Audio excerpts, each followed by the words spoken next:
ভাত খাওয়া হয়ে গেছে, এবার দেখো ওষুধ খাবে। দিদি কিন্তু খুব বুঝদার। অনেক বাচ্চারা আছে, অনেক কি বেশিরভাগ বাচ্চারাই আছে ওষুধ কিন্তু একদম খেতে চায় না।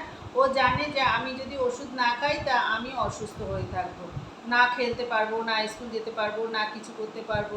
ওই জন্য ও নিজে নিজেই কিন্তু আমাকে বললো ভাত খেয়ে ওষুধ খেয়ে নেবো। তা এখন দেখো ভাত খাওয়া হয়ে গেছে।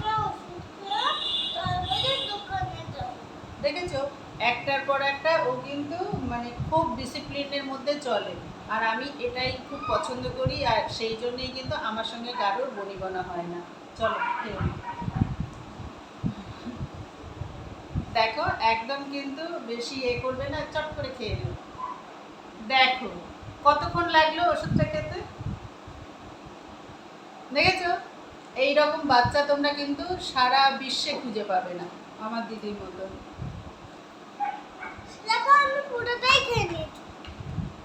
দেখেছো, একদম পুরো ওষুধটা খেয়ে নিয়েছে। চলো টাটা।